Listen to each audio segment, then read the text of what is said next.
السلام عليكم ورحمة الله وبركاته. أتمنى يا جماعة تكونوا بخير. قبل ما نبتدي موضوعنا النهاردة ما ننساش ندعي لإخواتنا في فلسطين، ربنا يا رب يرحمهم ويصبر أهلهم وينصرهم يا رب. ماتش النهاردة كان كفيل يخليك تقول قد إيه إن نادي الزمالك نادي عشوائي يا جماعة. عشوائي جوه الملعب وعشوائي في مجلسه عار على نادي الزمالك، عار على نادي الزمالك، جبان. مجلس مش قادر يصارح جمهوره، مجلس فاشل، فاشل في كل حاجة، في كل حاجة ليها علاقة بالكورة. مجلس ما عملش ولا حاجة صح من ساعة ما جه النادي. احنا اهو بقالنا من 2000، من 2023، من نوفمبر 2023 لغاية يناير 2025. يعني بتتكلم في سنة او في سنة ونص، داخلين سنة ونص. ايه اللي انت عملته؟ الشيلة تقيلة عليك يا كابتن حسين، وانت ومجلسك بتسمسروا ورا الصفقات الفاشله اللي انت بتجيبها،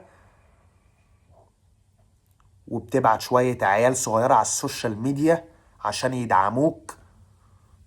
يدعموك، بس احنا مش جمهور اهبل ولا جمهور برياله اللي احنا نصدق الكلام دوت. احنا شفنا ايام وشفنا حاجات مع مرتضى، فالحاجات ديت مش هتعدي علينا. الجمهور مش هيحلك ومش هيرحمك يا كابتن حسين.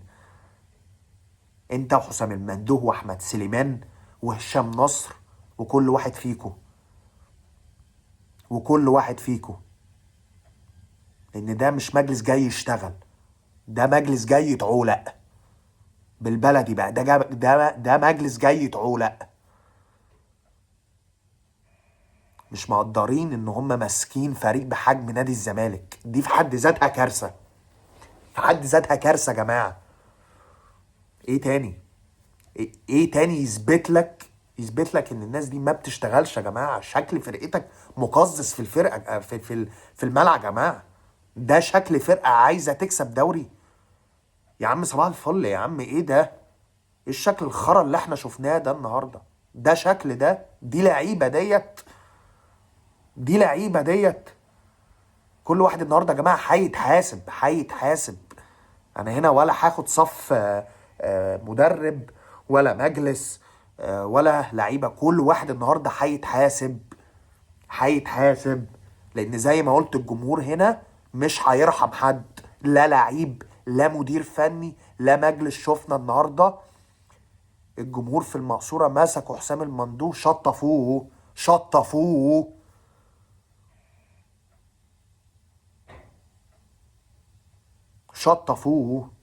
لان الوضع دلوقتي، لا الوضع يا جماعه ما يدلش اللي احنا هيبقى سنة كويسة خالص يا جماعة، خالص.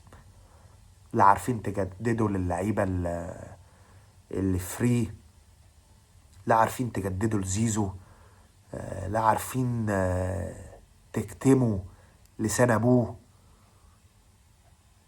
لا عارفين ولا عارفين اي حاجة، ولا عارفين اي حاجة يا جماعة. هل كابتن حسين لبيب ما كانش عارف الديون اللي كانت على نادي الزمالك؟ هل كابتن حسين لبيب ما كانش عارف ان اللعيبة ديت ما كانتش بتاخد مستحقاتها؟ اكيد كان عارف يا جماعه. امال احنا انتخبناك ليه؟ احنا هتفنا لك ليه؟ احنا دعمناك ليه يا كابتن حسين؟ انت كنت نازل الانتخابات دي لوحدك، قسما بالله لوحدك. ده كان المنافس بتاعك فاروق جعفر يا عم صباح الفل. اخد كام صوت دوت؟ انت اكتسحت انت ومجلسك كله كل الاصوات. كنت جايب دعم. يا جماعه مش هنفضل نقول اصل مرتضى سايب لنا التركه العافيه. انت جاي عشان تحل، مش جاي عشان تخري يا كابتن حسين. الجمهور ده مش هيحلك تاني، وهيهاجمك كل ماتش، وهيهاجم مجلسك عشان تشتغل بضمير.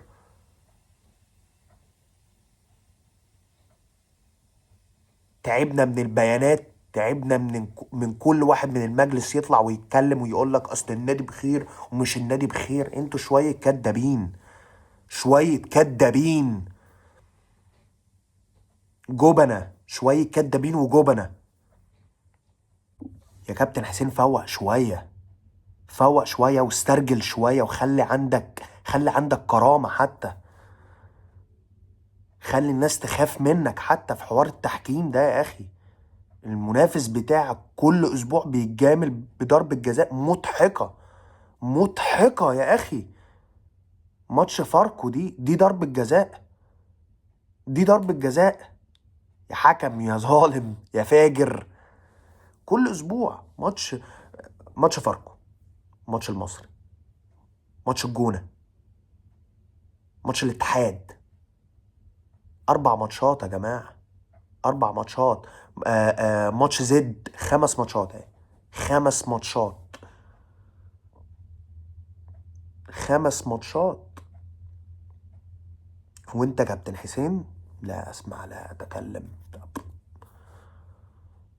قسما بالله في عهد مرتضى، في عهد مرتضى. وطبعا انا ولا هنا بقارن الفترة دي والفترة ديت، بس في عهد مرتضى قسما بالله يا جماعة الحكام كانت بتخاف من نادي الزمالك، يعني بمعنى صح، يعني مش بتجامله، بس كان بيديله حقه في الملعب. حتى كمان الزمالك وهو في أسوأ حالاته مش عارف ياخد حقه من التحكيم، حتى مش عارف ياخد حقه من التحكيم. والمنافس بتاعك الحكام كل أسبوع بيساندوه عشان يكسب، بيساندوه عشان يكسب. انت فين بقى من كل ده يا كابتن حسين؟ الناس شايفينك قليل قوي قوي. اطلع هاجم، اتكلم، خربش يا عم، خربش حتى. مفيش. هتستنى ايه اكتر من كده؟ هتستنى ايه اكتر من كده؟ النهارده نفس ضربة الجزاء اللي اتحسبت للاهلي في ماتش فاركو امبارح نفسها بالظبط مع دونجا يا اخي، نفسها تبكي الاصل بالظبط. ما عداش عليها 24 ساعة يا عم، قصدي عدى عليها 24 ساعة، عدى عليها 24 ساعة ونفسها بالظبط، اختها بالظبط في ماتش فيوتشر وما اتحسبتش رغم زي ان هي مش ضربة جزاء. بس شوف المعايير بتتحسب فين وما تتحسب ليه. تعال بقى نتكلم فني، لان النهارده ماتش بعنوان الفن في العشوائية، حرفيا فن في عشوائية. اللعيبة كلها تايهة في الملعب، اللعيبة كلها قراراتها في الملعب مش مفهومة ومتسرعة. مثلا دونجا، مثلا النهاردة دونجا بقاله 3-4 ماتشات يا جماعة كان ماشي كويس جدا جدا، ولعيب بيهدف ولعيب بيصنع. النهاردة مثلا دونجا مش موجود. ليه دونجا مش موجود؟ لأن دونجا مش عايز يسيب الخط، مش عايز يدخل لجوه، مش عايز يقتحم ال 18 زي ما كان بيعمل الماتشات اللي فاتت. فلما كان بياخد الكورة على الخط كان قراراته ضعيفة، قراراته تحسها ان هي مش مفهومة. لا عارف يعدي 1 على 1، لا عارف يستحوذ على الكورة، لا عارف يخلي الكورة تحت رجليه. لا لا يا جماعة، لا. مش بس شلبي بس، زيزو النهارده رغم حبي الشديد لزيزو، بس زيزو النهارده كان اناني جدا جدا. مش بس قراراته في الملعب مش مفهومة زي شلبي، لا ده كمان عرضيات اللي كنا بنمسك فيها بايدينا واسناننا، عرضياته في السما، في السما، في السما. يعني في كورة مثلا كان هو وشلبي بيجروا على نفس الخط، زيزو بس لو اديها له هيعمل الاوفرلاب مع شلبي. زيزو في الطراوة مش شايف شلبي ده خالص خالص، ولا 1 على 1 ولا يعني مع احترامي برضو لزيزو، يعني عشان الارقام اللي بنسمعها 80 70 90 ايا كان المبلغ كام، بس هل ده مستوى ادي زيزو المبلغ ده؟ يعني بجد يعني لا طبعا، لا طبعا ما ادلهوش المبلغ ده بالمستوى اللي هو بيقدمه ده. اديله زي الباقيين، اديله زي الباقيين.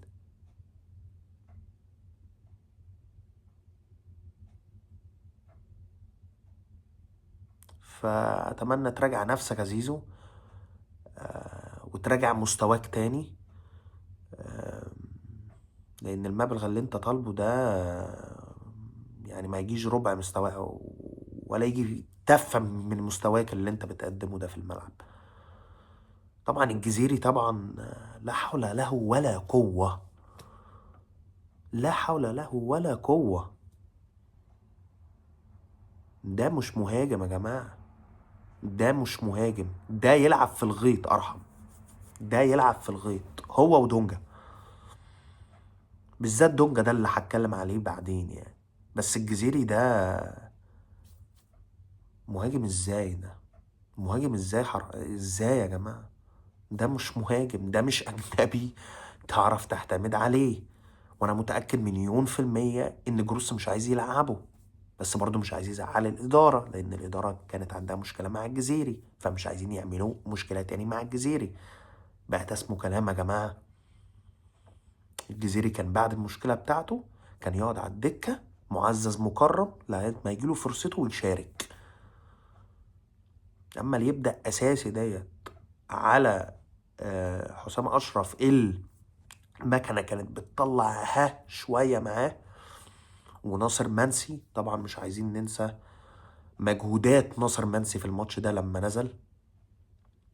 ودونجا طبعا يعني دونجا طبعا مش بس لا عارف اساسيات مركزه، ده كمان مش عارف يعني ايه لعيب رقم 6، ادوار رقم 6 ايه يعني؟ ايه يعني ايه لعيب ما يعرفش اساسيات مركزه؟ ان رقم 6 بيضغط، بيستخلص الكورة، ما بيرجعش الكرة لورا، بينقل اللعب شمال ويمين. حتى الكرات الطولية عمل حوالي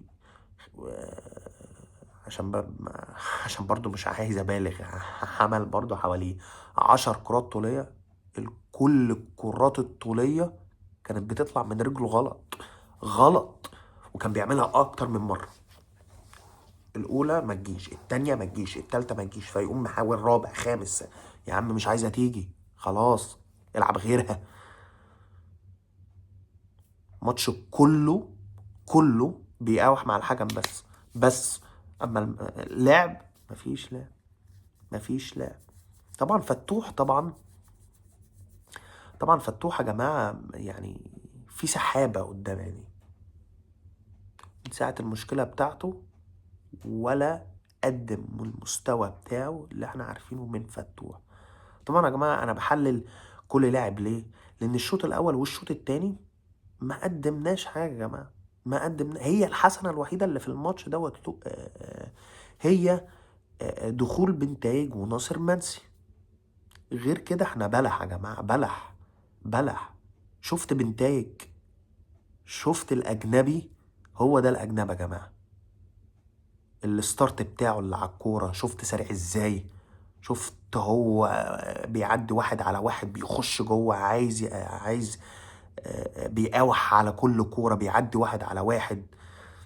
لا لعيب فارق قوي، ولعيب فارق قوي يا جماعة. دي فرقة بحالات، يعني ما ينفعش تعتمد على السكواد دوت السنة كلها، لأن هي مش هتقدم لك كل الماتشات الماتشات الأخيرة دي. ماتش 5 ماتشات لأ، أو 4 ماتشات لأ.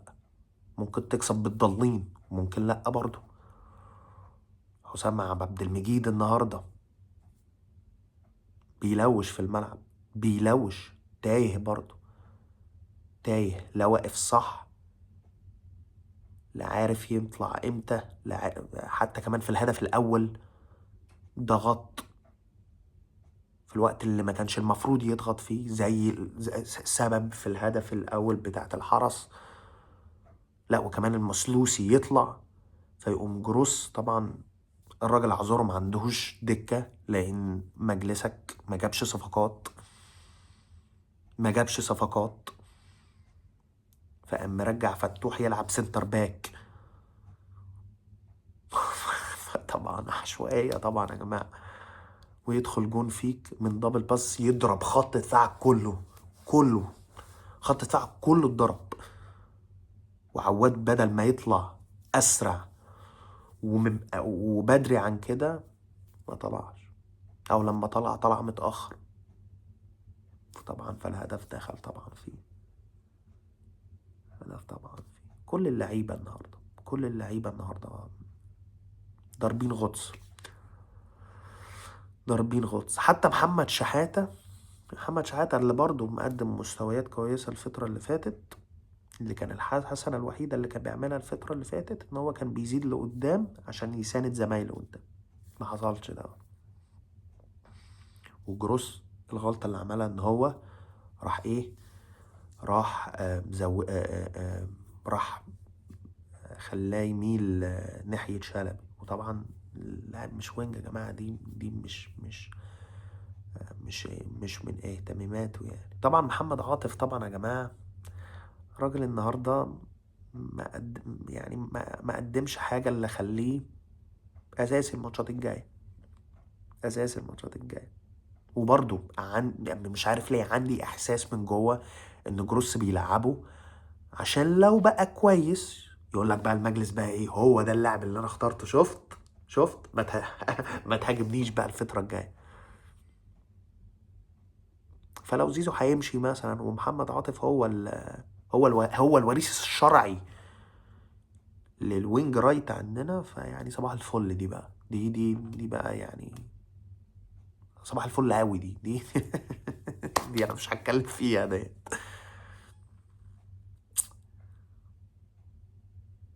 بس اتمنى ان ما كنتش طولت عليكم. لو عجبكم الفيديو دوت ما تنسوش تعملوا لي لايك وسبسكرايب على اليوتيوب. اما لو بتتابعني على الفيسبوك ما تنساش تعمل لي لايك وفولو للصفحة. واشوفكم في فيديو جديد ان شاء الله. السلام عليكم.